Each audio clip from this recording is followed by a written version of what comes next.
Hi everyone, this is Teresa with Thousand S Coulters. Today's demo will be on the 5-hole cording foot. When using the 5-hole cording foot, for the cords themselves, the threads that we're going to lace into the foot itself, the holes in the foot, I prefer something a little heavier. Today I'm using a pearl crown cotton. This is just a little bit heavier. It's like a 12 weight thread that will go in those holes. Generally speaking, if it will fit in these holes, it's okay to use with the foot. They're pretty good size holes. They're much larger than the hole in your needle. So the easiest way to thread those holes is with a tool called a floss threader. So I'm going to show you how a floss threader works. A floss threader is simply a wiry piece that's twisted at the bottom, and it's got a large hole at the top. So with the floss threader, today I'm going to use the top outside holes. You thread the floss threader through one of the holes that we're going to use with the cord. This pushes through the large opening. Then I'm going to drop my cord through the large opening and I'm going to pull it through the hole. So that threads my first hole. Now I'm going to use the outside 2 holes on the top of the foot here. So I'm going to do a second cord. So we'll place our floss threader through the other hole, bringing that large opening to the front of the foot.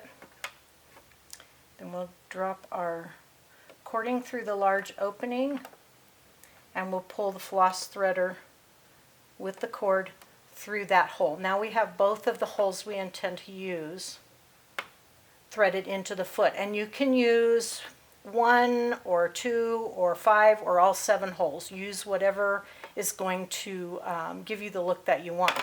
In order that I not lose those cords and they become unthreaded, I'm going to take the cords from the back of the foot and I'm going to tie them in a knot.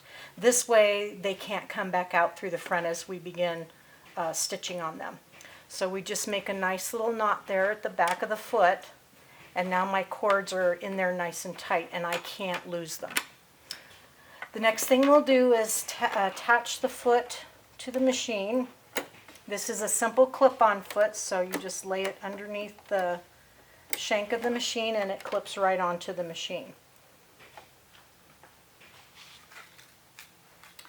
Then we're going to select the stitch that we want to stitch down on top of these cords. So depending on the model of the machine that you have, you'll have a moderate variety to a very large variety of different stitches to use.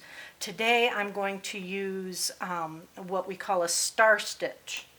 So on the star stitch on my machine, I simply pull up that design.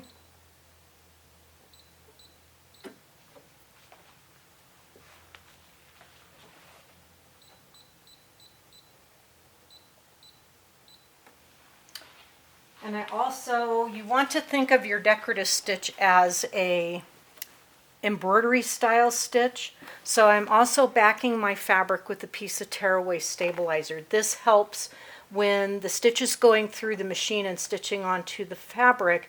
It helps with the pull of the stitches. Sideways pull will cause puckering if you don't compensate for that. So we're going to slide this underneath. I'm also using a thread on the top that's a little bit heavier than what I would normally use. It's called King Tut, and I'm using a variegated thread today to give the design some interest. So we're going to start stitching out our stitch, and one of the things that you'll notice with this foot is there's really no need to guide or separate the cording that we're using inside the holes of the foot. If you look at the very front part, as the thread, even if it's twisted or not separated, as it gets up to the holes in the foot, they separate. And once they separate,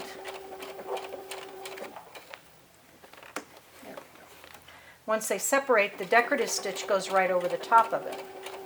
So this is a really fun technique to use for all kinds of sewing. You can use it on if you want to make crafting projects like tote bags. You can use it for clothes. It's a really good accent stitch for children's clothes or adult clothes. You can put it in blocks for quilting. It's just a great technique for all kinds of interest. Instead of just using a plain stitch or just your decorative stitch, you can incorporate these cords into it and give it a whole new look. Combine your colors, combine your thread.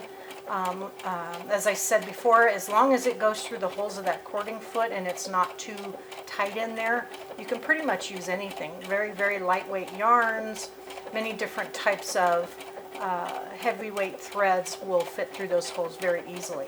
So as we stitch out and it starts coming out the back, you can see that the stitch is holding those cords down. So as my stitch comes along out the back of the foot, I can see the little stars that come out every so often along the back of the foot there.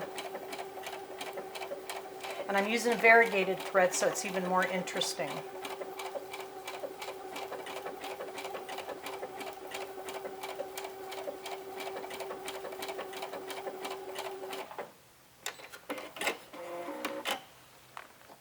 So I'm going to remove this. One thing you have to remember is to always pull it backwards. And there you have a very charming little decorative stitch.